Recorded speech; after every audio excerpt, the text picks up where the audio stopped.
नमस्कार, मैं doctor Hemant Sharma, MD physician. आज आपको क्रूथस्ट्रीट-जैकब डिजीज के बारे में बताने जा रहा हूँ। तो अगर आपको भी ये बीमारी है और आप इससे ग्रस्त हैं तो आप अपॉइंटमेंट बुक करें व्हाट्सएप नंबर के द्वारा, डायरेक्ट कॉल नहीं करें। तो आज मैं इसके बारे में आपको सब कुछ बताऊंगा। तो इसको क्रूथस्ट्रीट-जैकब डिजीज क्यों कहते हैं? क्योंकि दो साइंटिस्ट ने मिलकर इसको बनाया है। तो हम दो साइंटिस्टों के नाम मैं बता देता हूँ। एक तो थे क्रूथफील्ड, हैंस क्रूथफील्ड गेरहार्ड, एक थे मारिया जैकब। तो दोनों ने मिलकर बनाया। अब इस क्रूथफील्ड-जैकब का दूसरा नाम है, हम बोलेंगे सब एक्यूट स्पॉन्जिफॉर्म एनसेफेलोपैथी।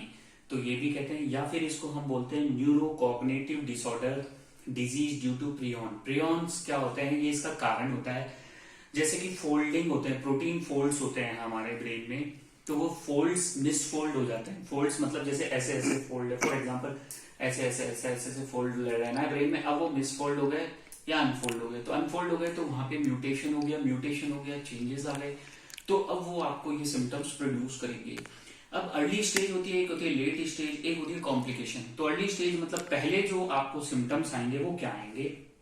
तो इसमें सिम्टम्स आते हैं मेमोरी में ट्रबल होना, याददाश्त कमजोर होना, बिहेवियर चेंज, बातचीत का तरीका बदलना, पुअर कोऑर्डिनेशन, बैलेंस नहीं बनना, विजुअल डिस्टर्बेंसेस, कुछ धुंधला दिखना, ये सब इनिशियल सिम्टम है। अब बात करते हैं लेट सिम्टम, जो कि थोड़ा ऑनसेट के बढ़ने से आते हैं। फॉर एग्जांपल डिमेंशिया, बिल्कुल भूल जाना। हमने आपसे बात की, कल हमने आपको मिलने बुला लिया और हम भूल गए, चलो हम बुलाए थे।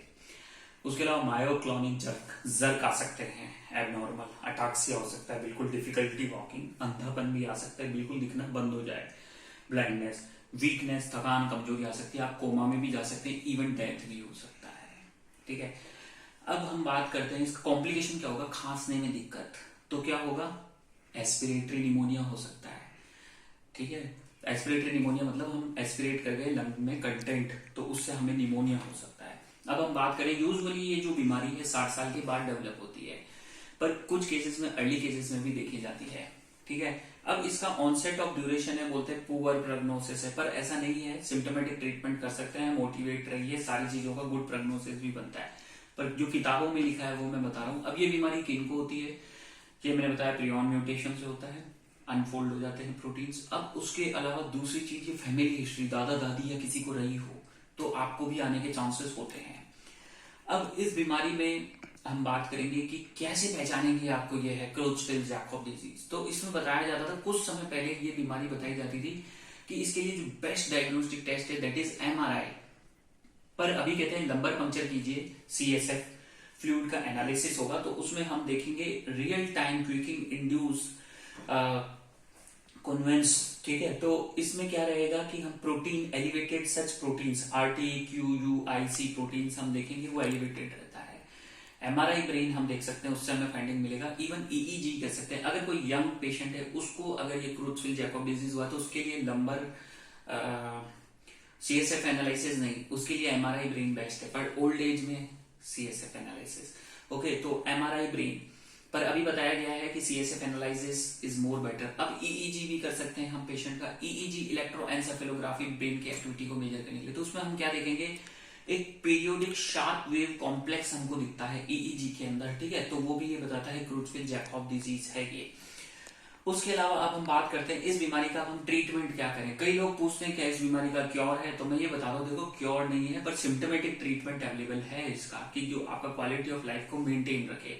अगर आप डिप्रेशन में जा रहे हैं, एंजाइटी हो रही है, घबराहट हो रही है, तो एंटी डिप्रेसेंट एसएसआरआईज हम देते हैं। अगर आपको दर्द है तो ओपिएट्स दवाइयां हम देते हैं। और अगर आपको मायोक्लोनिक जर्क वगैरह आ रहे हैं तो क्लोनाजेपाम, सोडियम वालप्रोएट वगैरह देते हैं। कुछ केसेस में सीजर्स भी आ सकते हैं, पर सीजर्स आर वेरी रेयर। अब ये तो किताबें कहती है ऐसा ट्रीटमेंट है, पर इसके बाहर जाके भी ट्रीटमेंट होता है।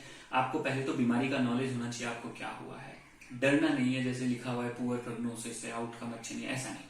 आप अपना लाइफ स्टाइल थोड़ा सा मॉडिफाई करने का कोशिश कीजिए, इस बीमारी को समझिए, एक्सरसाइज कीजिए, योगा कीजिए, वॉकिंग कीजिए, अपना न्यूट्रिशन लेवल प्रॉपर रखिए। तो वो सारी चीजें, सारे फैक्टर्स, जब आपका ब्रेन पावरफुल रहेगा तो आप दुनिया की हर बीमारी से फाइट कर सकते हैं। ठीक है, और सिम्टोमेटिक ट्रीटमेंट अवेलेबल है, इसके बाहर जाके भी ट्रीटमेंट होता है। ठीक है ना, तो सारी चीजें पॉसिबल है। अगर आप भी इस बीमारी से ट्रबल कर रहे हैं, आपको तकलीफ है, तो आप मुझसे कांटेक्ट कर सकते हैं। व्हाट्सअप नंबर मेरा डिस्क्रिप्शन में रहेगा। हर बार एक ही रिक्वेस्ट होता है, कॉल नहीं करना है, और अगर चैनल पे नए हैं तो सब्सक्राइब कर लें।